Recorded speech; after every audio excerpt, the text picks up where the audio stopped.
Welcome to a online solution. मैं हूं अशफाक। कैसे आप लोग? तो अब आपके लिए यहाँ पे जो इंतजार की घड़ियां खत्म हो गई है और आप जो बोल रहे थे, जिस तरह से मैं आपको रिकमेंड्स किया था कि धीरे धीरे मैं आपका सब्जेक्टिव का आंसर बताते जाऊंगा, तो जहां तक पॉसिबल हो पाएगा तो मैं कर रहा हूं। मैं भी इंसान ही हूं, तो मुझे इतना सारा लिखना पड़ता है, करना पड़ता है। तो आप अकेले हैं और मैं सबके लिए मेहनत कर रहा हूं। आप खुद के लिए मेहनत कर रहे हो, मैं सबके लिए मेहनत कर रहा हूं।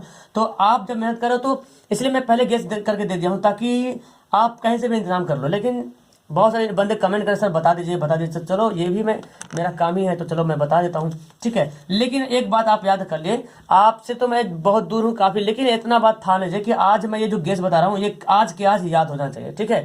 जैसे कल मैं आपको बताया था साइंस का, बताया था केमिस्ट्री, मुझे उम्मीद है कि आप लोग याद कर ले होंगे जो मैं बताया था। और आज मैं 14 क्वेश्चन बताने वाला हूँ, ठीक है। 14 क्वेश्चन नेक्स्ट टाइम बताऊंगा। इकोनॉमिक्स का 2 नंबर का सवाल खत्म, फिर लॉन्ग वाला बता दूंगा, ठीक है। तो यहाँ पे पहले मैं दिखा देता हूँ जिसको टिक लगाया ना, मैं टिक जो लगा हुआ है वो समझ लो मैं आपको इसका आंसर बताने वाला हूँ, ठीक है। देखो इसका आंसर बताएंगे। 13 क्वेश्चन यहाँ पे, तो डबल हो जाएगा 13-14 यहाँ पे। देखो जी, तो यहाँ तक मैं आपको बताने वाला हूँ, ठीक है। आपके पास क्वेश्चन है, क्योंकि बहुत पहले हम दे चुके हैं, शुरू में ही पहले दे चुके हैं। चलो मैं इसको एक बार फिर से दिखा दूँ। बहुत सारे बंदे पहली बार देख रहे हो तो इसका आंसर ले लीजिएगा, ठीक है। इसको आप नोट कर लो, स्क्रीनशॉट ले लो, बेहतर होगा, ताकि आप भी कहीं से हो सके इसका इंतजाम कर लीजिए, ठीक है। देखिए, अब चलिए आंसर की बारी आ गई है। मैं आपका आंसर एक करके दिखाता हूँ। सबसे पहला सवाल आपका क्या था? राष्ट्रीय अर्थव्यवस्था किसे कहते हैं, ये सवाल था सबसे पहला, ठीक है। तो देखिए मैं समझाता हूँ, समझते जाइएगा। अर्थव्यवस्था एक ऐसा तंत्र या ढांचा है जिसके अंतर्गत विभिन्न प्रकार की आर्थिक क्रियाएं संपादित की जाती है।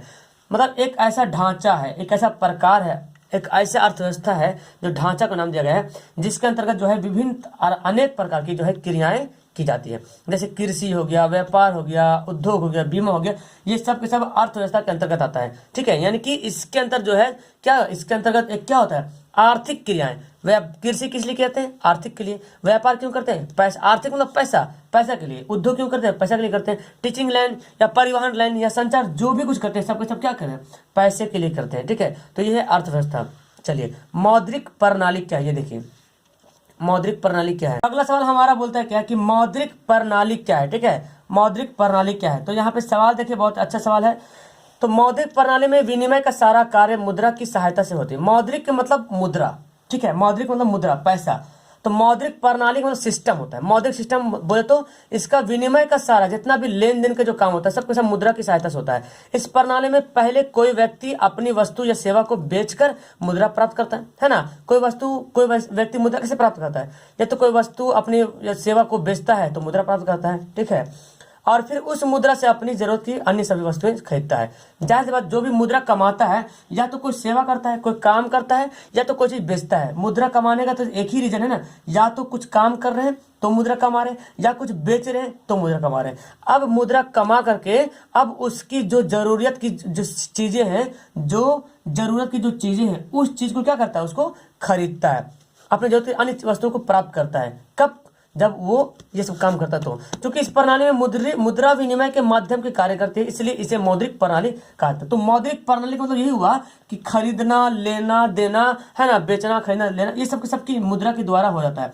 तो सिंपल सी बात है, मौद्रिक प्रणाली विनिमय का एक ऐसा कार्य है जो मुद्रा की सहायता से होता है। इस प्रणाली में पहले का व्यक्ति अपनी वस्तु या व्यक्ति सेवा को बेचता है और बेच करके मुद्रा प्राप्त करता है, और फिर उससे अपनी जो जरूरत की जो चीजें हैं उसको क्या करता है? प्राप्त करता है। क्योंकि इस प्रणाली में मुद्रा विनिमय का ही काम करता है। मुद्रा ही है जो कोई चीज बेच के पैसा कमा रहा, और उसी पैसा से फिर हम कोई चीज कमा रहे हैं, ठीक है, ले रहे हैं। चलिए, उदारीकरण से आप क्या समझते हैं? देखिए, उदारीकरण से आप क्या समझते हैं? उदारीकरण का अर्थ होता है सरकार द्वारा लगाए गए सभी अनावश्यक नियंत्रण तथा प्रतिबंधों, जैसे कि लाइसेंस, कोटा आदि को हटाना। उदारीकरण का मतलब क्या हुआ कि उदारीकरण का अर्थ होता है कि सरकार के द्वारा जो लगाए गए अनावश्यक नियंत्रणों तथा प्रतिबंधों, अनावश्यक जो आवश्यक नहीं है, अनावश्यक नियंत्रणों तथा प्रतिबंधों जैसे कि लाइसेंस, कोटा आदि को हटाना, ठीक है। आर्थिक सुधारों के अंतर्गत भारत सरकार में 1991 में उदारीकरण की नीति अपनाई है। क्या बोलता है आगे? सवाल बोलता है कि और बाह्य स्रोतों को परिभाषित करें। यानी कि बाह्य स्रोत मतलब आउटसोर्सिंग, सोर्स मतलब स्रोत जो बाहर से हम प्राप्त कर रहे हैं। सिंपल, जब बहुराष्ट्रीय कंपनियां या अन्य कंपनी संबंधित नियमित सेवाएं स्वयं अपनी कंपनियों के बजाय निजी बाहरी या विदेशी स्रोतों या संस्था या समूह से प्राप्त करती है तो उसे बाह्य स्रोत कहते हैं। मतलब बाहरी चीज से बाहर से प्राप्त करना। जो बहुराष्ट्र कंपनी है, ठीक है, जो बहुराष्ट्र जो बाहर बहुराष्ट्र बोलते हैं क्या, जो अलग अलग देशों में भी व्यापार करती है, ठीक है। तो जो बहुराष्ट्र कंपनियां हैं या अन्य कंपनी संबंधित नियमित जो सेवाएं हैं या अपनी कंपनियों के बजाय निजी, तो वो क्या करते हैं ना कि अपने कंपनी से नहीं लेकिन बल्कि निजी कोई कंपनी होता है उससे या बाहरी या विदेशी से या कोई संस्था से या कोई समूह से प्राप्त करता है, यानी कि अपने से नहीं बल्कि किसी और से प्राप्त करता है। जैसे कोई बहुराष्ट्र कंपनी टाटा मोटर्स हो गया, ठीक है, तो वो उसकी जो जरूरत की जो चीजें हैं, जो सेवाएं हैं, वो अपने तो नहीं ले रहा लेकिन किसी और कंपनी से लेकर अपने यूज कर रहा है, या बाहरी विदेशी से ले रहा है, या कोई संस्था से या समूह से, कुछ भी हो सकता है, ठीक है। तो ये बाहरी से जो सोर्स हो रहा ना, जो बाहर से जो प्राप्त कर रहा उसी को बोलते हैं बाह्य स्रोत। सरकारी सेवा क्या है, तो सरकारी सेवा तो जान ही रही, जिसे जब देश या राज्य की सरकार लोगों को काम के बदले मासिक वेतन देती है। बोलते ना हमको सरकारी नौकरी लग गया, बोलते ना सरकारी सेवा मतलब जो सरकार की सेवा करता है। तो जब देश या राज्य की सरकार, यानी कि देश का सरकार यानी कि सेंट्रल हो या राज्य का हो, लोगों को काम के बदले जो मासिक देती है और उसके विभिन्न क्षेत्रों में काम लेती है ना, अलग अलग क्षेत्रों में, रेलवे है, बैंकिंग है, टीचिंग है, अलग अलग क्षेत्रों में सरकार जो है काम ले रही है, और सरकार काम ले रही है उसके बदले क्या दे रही है, लोगों को पैसा दे रही है। तो इस सरकारी तो इसी को क्या बोलते हैं, सरकारी सेवा कहते हैं। जैसे सैन्य सेवा है ना, रेल सेवा, शिक्षा विभाग, वित्त, बैंकिंग, ये सब क्या है, सरकारी सेवा है डियर। समझा रहा है सरकारी सेवा। तो ये तो इजी से आप लिख सकते हैं कि सरकारी सेवा क्या है, सरकार के अंतर्गत जो लोग काम करते हैं और काम के बदले उसको सरकार जो है मासिक वेतन देता है और उनसे जो है अलग अलग क्षेत्रों में काम लेते हैं। जैसे कि आपको सैन्य सेवा हो गया है ना, जो सेना लोग काम करते हैं वो क्या सरकारी सेवा है। शिक्षा हो गया, जो टीचर पढ़ाते हैं, स्वास्थ्य हो गया जो मेडिकल हॉस्पिटल में मिलता है आपको, वित्त हो गया है ना, बैंकिंग हो गया, ये सब हो गया। एटीएम क्या देखिए, एटीएम का अर्थ होता है स्वचालित टेलर मशीन, खुद से चलने वाली मशीन। मशीन 24 घंटा रुपये निकालने या जमा करने की सेवा प्रदान करता है। भारत में सभी व्यापारिक बैंक जैसे state bank, Allahabad bank, ICICI bank और यह सुविधा अपने ग्राहकों को उपलब्ध कराई जाती है। एटीएम कार्ड मिलने के बाद एक गुप्त पिन नंबर मिलता है जिसकी सहायता से एटीएम कार्ड को एटीएम में मशीन में डालते हैं और फिर पैसा निकालते हैं। सिंपल सी बात, एटीएम तो आपके घर के पास भी देखते रहते हैं कि एटीएम है क्या। तो एटीएम एक्चुअली क्या, एक स्वचालित टेलर मशीन है, स्वचालित मतलब खुद से चलने वाली मशीन है। ये 24 घंटा खुला रहता है हमेशा। पैसा जमा कर भी सकते हैं, पैसा निकाल भी सकते हैं। अब तो पैसा जमा भी करने का साधन भी आ गया, पहले पैसा निकाले तो अब तो जमा भी कर सकते हैं पैसा। भारत में सभी व्यापारिक बैंक, जितना व्यापारिक बैंक है जैसे कि SBI, इलाहाबाद, 3-4 बैंक का नाम दे दीजिएगा, ठीक है, ये एटीएम सेवा प्रदान करती है। अपने ग्राहकों को एक कार्ड देती है, क्या देती है, कार्ड देती है। और कार्ड जो एटीएम कार्ड देती है उसमें एक गुप्त नंबर रहता है। अब तो गुप्त नंबर की संख्या भी खत्म हो गई, आप अपने से पिन कोड बनाइए एटीएम जाकर, है ना। तो इसकी सहायता से एटीएम हम इस्तेमाल करते हैं, जिस टाइम मर्जी उस टाइम पैसा निकालते हैं। हमको बिस्किट खाना है तभी पैसा निकाल सकते हैं। चलिए ठीक है। अच्छा, बहुराष्ट्र कंपनी देखिए आ गया ना, बहुराष्ट्र कंपनी। बहुराष्ट्र मतलब क्या समझे, जो अलग अलग देशों में भी व्यापार करता है। बहुराष्ट्र कंपनी वह है जो एक से अधिक देशों में उत्पादक पर नियंत्रण व स्वामित्व रखती है। सिंपल वही बात है कि एक देश में भी कर रहा है और दूसरे देश में, जैसे कि कोई मोटर्स ले लीजिए, टाटा मोटर्स ले लीजिए, कुछ और मोटर्स ले लीजिए, तो जो अपने देश में भी उत्पादक कर रहा और दूसरों देश पर भी जाकर अपना मतलब कंपनी खोल लिया है, ब्रांच खोल लिया है और उसका मालिक बना हुआ दूसरे देश में भी जाकर के। जैसे फोर्ड मोटर्स है, सैमसंग भी हो गया, कोका कोला है ना, सैमसंग, कोका कोला, नोकिया आदि बहुराष्ट्र कंपनियां उत्पादन लागत में कमी करने एवं अधिक लाभ कमाने के उद्देश्य से उन जगहों पर देशों में उत्पादन के लिए कारखाना स्थापित कर दिया है ना। मतलब जो बहुराष्ट्र कंपनी जो होती है पैसा कमाने के लिए क्या, जैसे कोका कोला। अब कोका कोला जो बाहरी कंपनी है, तो ऐसा नहीं कि भारत में भी बनती है कोका कोला, बस वो कंपनी, कोका कोला की कंपनी भारत में भी स्थापित हुई है और वो कंपनी अपने अंदर में काम करवा रही है और वो कोका कोला बनवा रही है। और उस कोका कोला में जहां के कंपनी है, जहां के सैमसंग मोबाइल है, जहां के नोकिया है, उसका वहां पे मोहर लग जाता है, ठीक है। तो अब क्या कहता है, आप अधिक उत्पादन लागत करके अपनी जो है अधिक लाभ कमाने की कोशिश करता है। अलग अलग देशों में कंपनी का स्थापित करता है, कारखाना स्थापित करती है, जहां उन्हें सस्ता श्रम मतलब सस्ता मेहनत मिल जाता है, सस्ता कच्चा माल, क्योंकि जहां से उसको कच्चा माल प्राप्त करना है वही सोचता है कि हम कंपनी को स्थापित करें ताकि हम ज़्यादा माल पैसा कमा पाए, ठीक है। प्रति व्यक्ति की आय क्या है, बहुत सिंपल इसका सवाल है जी। प्रति व्यक्ति आय क्या है कि राष्ट्रीय आय में देश की कुल जनसंख्या से भाग देने पे जो भारत की कुल आय, यानी कि अपने देश का कुल आय, या तो किसी भी देश का बोलो, राष्ट्रीय मतलब भारत नहीं बोलेंगे, राष्ट्रीय मतलब किसी भी देश का, अपने देश का राष्ट्रीय आय में जो देश का जो आय हो रहा तो देश की कुल जनसंख्या से भाग देंगे तो जो भागफल हमको प्राप्त होता है उसको क्या बोलते हैं, राष्ट्रीय आय, प्रति व्यक्ति आय बोलेंगे। इसका आकलन निम्न प्रकार करते हैं, फॉर्मूला है प्रति व्यक्ति आय का कि राष्ट्रीय आय बटा देश की कुल आय, है ना, राष्ट्रीय आय बटा देश की कुल आय। वस्तु विनिमय प्रणाली क्या है, वस्तु विनिमय मतलब विनिमय मतलब क्या होता है, लेन देन। अभी मौद्रिक प्रणाली पढ़ चुके हैं।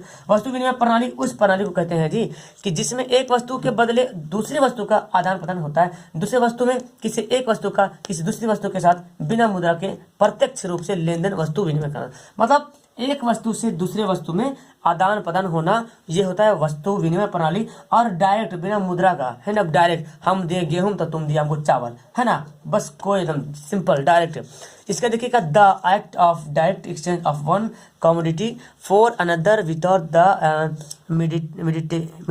Meditation of money is known as barter system. उदाहरण ये दिया हुआ है, इसी का इंग्लिश लिखा हुआ है, उदाहरण गेहूं चावल, गेहूं के बदले चावल, चावल के बदले गेहूं, यही मतलब इसी का शब्द का है इंग्लिश। तो देखो इंग्लिश कितना शॉर्ट, यहाँ पे 5-6 लाइन, यहाँ पे इंग्लिश में 3 लाइन में काम बन गया, है ना। तो समझ आ गया वस्तु विनिमय प्रणाली क्या। चलिए अब सवाल में तो आपको बहुत सारा सवाल यहाँ पे है डियर। चलो ये देखो, आर्थिक आधारभूत संरचना क्या है। देखो आर्थिक आधारभूत संरचना मतलब हुआ कि आधारभूत संरचना से तात्पर्य है कि सुविधाओं और सेवाओं से है, जो हमको सुविधा प्रदान कर रही है, जो सेवा प्रदान कर रही है, उससे संबंधित है। जो देश के आर्थिक विकास में स्तंभ होता है, मतलब देश के जो आर्थिक विकास के लिए एक स्तंभ, एक पिलर है, ठीक है, उसको बोलते हैं आर्थिक आधारभूत संरचना, ठीक है। और ये या तो सुविधा या तो सेवा प्रदान करते हैं, जो देश के आर्थिक विकास के एक स्तंभ है। जैसे देखिए वित्त हो गया, ऊर्जा, यातायात, संचार, शिक्षा, स्वास्थ्य, नागरिक, ये सब का तो ये देश के लिए जो है ना एक आर्थिक विकास का एक स्तंभ है। तो इसको बोलते हैं आर्थिक आधारभूत संरचना, मतलब एक ऐसा आधार जो देश के आर्थिक व्यवस्था में विकास करता है, आर्थिक में विकास करता है। चलिए सहकारिता से आप क्या समझते हैं। सहकारिता का अर्थ होता है एक साथ मिलजुल कर कार्य करना। सह मतलब एक साथ, सह मतलब एक साथ होता है। सहकारिता का अर्थ होता है एक साथ मिलकर जुलकर काम करना, लेकिन अर्थशास्त्र में इस शब्द का प्रयोग अधिक व्यापक अर्थ में किया जाता है कि सहकारिता का जो मिलजुल कर काम करना, लेकिन अर्थव्यवस्था में इसका अलग ही इसका है, अधिक व्यापक अर्थ किया जाता है, ठीक है। इस सहकारिता वह संगठन है जिसके द्वारा 2 या 2 से अधिक व्यक्ति स्वेच्छापूर्वक मिलजुल कर समान स्तर पर आर्थिक हितों की वृद्धि करते हैं, है ना, यानी कि 2 या 2 से अधिक व्यक्ति मिल जाते हैं और मिल करके जो आर्थिक हितों की वृद्धि करते हैं। इस प्रकार सहकारिता उस आर्थिक व्यवस्था को कहते हैं जिसमें मनुष्य किसी आर्थिक उद्देश्य की पूर्ति के लिए मिलजुल कर काम करता है। मतलब बात वही, यहाँ पे तो सहकारिता का मतलब हुआ कि मिलजुल कर काम करना, है ना, मिलजुल कर। लेकिन अब जो है ना अर्थव्यवस्था में सहकारिता का मतलब है कि आर्थिक पैसा कमाने के लिए 2 या 2 से ज्यादा आदमी मिल गए और मिल करके पैसा कमा रहे हैं, उसको बोलते हैं सहकारिता। सिंपल सा वर्ड यहाँ पे बोला गया। उपभोक्ता के शोषण के कौन कौन से तरीके हैं, यानी कि उपभोक्ता को शोषण कैसे किया जाता है, कंज्यूमर को कैसे शोषण करते हैं दुकान वाले या कुछ भी हो ना। तो देखिए पहले मिलावट कर रहे हैं, दाल है, चना है, उसमें कुछ और मिला दिया, है ना, मिलावट की, गेहूं है तो जौ मिला दिया, वही होता मिलावट की समस्या। महंगी वस्तुओं में मिलावट करके उपभोक्ता का शोषण करता है। महंगी वस्तु है तो आप उसको सस्ते में, आप बोले अरे यार ये महंगी वस्तुओं को सस्ते में दीजिए ना, तो दुकान वाला बेचारा वो भी तो मजबूरी हो जाएगा, तो क्या बोलेगा, लो सस्ते में, तो उसके लिए कुछ मिला देगा। अब दूध है, अच्छा दूध है, आप लेने जा रहे हैं तो सस्ते में खोजेगा तो उसमें पानी मिला देगा, तो लीजिए सस्ते में। तो वही होता है, मिलावट की समस्या उत्पन्न हो रहा है। तो कभी कभी तो ग्राहक को पता नहीं होता, पैसा दे दिए होते लेकिन पैसे शोषण हो रहा है आपको।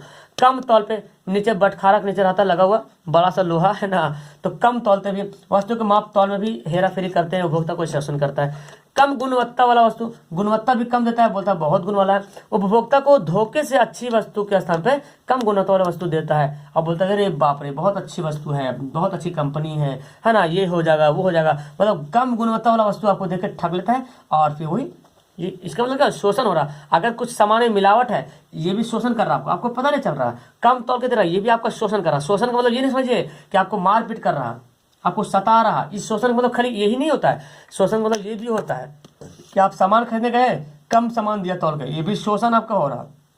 ऐसे सुनते आ रहे हैं ना कि इस मजदूरों का श्रमिक का शोषण किया जा रहा, मतलब उसको जबरदस्ती काम कराया जा रहा, जितना मर्जी उतना काम कराया जा रहा, वो भी शोषण है। और यहाँ पे ये एकदम महीन शोषण है, कम तौल के देगा, वो भी शोषण हो रहा। देखिए ऊंची कीमत, अब कीमत ज्यादा बढ़ा देगा, ऊंची कीमत द्वारा ये भी कि ऊंची कीमत करके भी उपभोक्ता का शोषण करते हैं, है ना, अधिक कीमत बढ़ा दिया उसका भी शोषण कर रहा। डुप्लीकेट वस्तु, ये भी तो सबसे बड़ा खतरनाक है। डुप्लीकेट वस्तु ऊपर में आपको लेबल लगा देगा, है ना, सिंबल लगा देगा, बोलेगा ये कंपनी वाली वस्तु है, तो डुप्लीकेट वस्तु रियल में रहता है। तो सही कंपनी का डुप्लीकेट वस्तु प्रदान करके उपभोक्ता को शोषण करता है। मतलब क्या है, सामान खराब है या सामान डुप्लीकेट है, और अच्छा कंपनी वाला वहाँ पे लेबल लगा दिया, अब बोला क्या ये अच्छी कंपनी वाली है, और है वहाँ पे क्या डुप्लीकेट है, इससे भी शोषण होता है। चलिए यही तक हम लोग पढ़ेंगे। 13 कहाँ तक मैं बताया था आपको, मैं बताया था यह सवाल था आपका राष्ट्रीय आय है ना, राष्ट्रीय देख रहे हैं, राष्ट्रीय यही तक बताएंगे, ठीक है। बाकी सवाल हम लोग पढ़ेंगे नेक्स्ट वीडियो में, एक ही में सारा पढ़ने को मेरा जान निकल जाएगा जी, है ना, इतना सारा बोल रहे हैं हम। देखो, राष्ट्रीय आय की गणना में होने वाली कठिनाइयों का वर्णन करें कि राष्ट्रीय आय की गणना में होने वाली कठिनाइयां निम्नलिखित है। पहले कठिनाई कि आंकड़ों को एकत्रित करने में कठिनाई होती है, ठीक है। दोहरी गणना की संभावना होती है, मूल्य के मापने में कठिनाई। तो ये आपको 2 नंबर सवाल इतना ही लिखना आपको, ठीक है। 5 नंबर सवाल में आएगा तो इसके बारे में एक्सप्लेन करना है। अब 5 नंबर में गेस दिया हूँ, उसको तो खैर मुझे लिखने में टाइम लगेगा। आपके पास ग्रुप कोई गाइड वगैरह होगा तो कोशिश कीजिएगा, आप खुद से भी अपने पैर से खड़े होने की कोशिश कीजिएगा। मैं तो जहाँ तक पॉसिबल हो पाया मैं कर ही रहा हूँ, लेकिन आप अगर खुद से भी करते तो और ज़्यादा बेहतर होगा, ठीक है। ऐसा नहीं कि मेरे इंतजार में पड़े रहे कि सर देंगे, तो कोई ज़रूरी नहीं कि हम दे ही दे, लेकिन जहाँ तक मैं कोशिश कर रहा हूँ दे दूंगा डियर, ठीक है। लेकिन लॉन्ग सवाल है तो लॉन्ग सवाल में काफ़ी लंबा सवाल, एक सवाल लिखने में तो मेरा टाइम वेस्ट हो जाएगा। तो कोशिश है पहले तो मैं 2 नंबर वाला सवाल सबको मैं देता हूँ, जो मैं सोशल साइंस पढ़ाया हूँ सबका मैं 2 वाला पहले बता देता हूँ, उसके बाद लॉन्ग वाला भी आपको मैं बता दूंगा, ठीक है। और जहाँ तक हो पाएगा आप भी अपने से कोशिश करें। चलो, तो कर भला तो हो भला, मतलब अच्छे आप कीजिए, अपनी मेहनत कीजिए, तो जरूर आपको भी समझ में आ जाएगा और बहुत अच्छे तरीके से याद भी हो जाएगा, ठीक है। तो फिलहाल यहाँ पे वीडियो को लास्ट करते हैं, मजा आया। अच्छा, नेक्स्ट वीडियो का मैं पीडीएफ में जब भेज दूंगा, डोंट वरी, पीडीएफ के लिए आप लोग बोले टेलीग्राम पर, मैं पीडीएफ भेज दूंगा, ठीक है। लेकिन मैं सोच रहा हूँ कि एक बार अगर जो 2 नंबर वाला सवाल है ना, एक बार अगर 35-36 जो भी सवाल एक बार मैं पीडीएफ भेजूँ तो उससे आपको अगर कहीं खोजने की परेशानी नहीं होगा, आराम से आप खोज पाओगे, इसीलिए मैं पीडीएफ भेजने में कोताही कर रहा हूँ, ठीक है। तो चलो वीडियो को यहाँ लास्ट करते हैं, लाइक करना, शेयर करना, सब्सक्राइब करना होगा। That's all, thank you everyone, bye.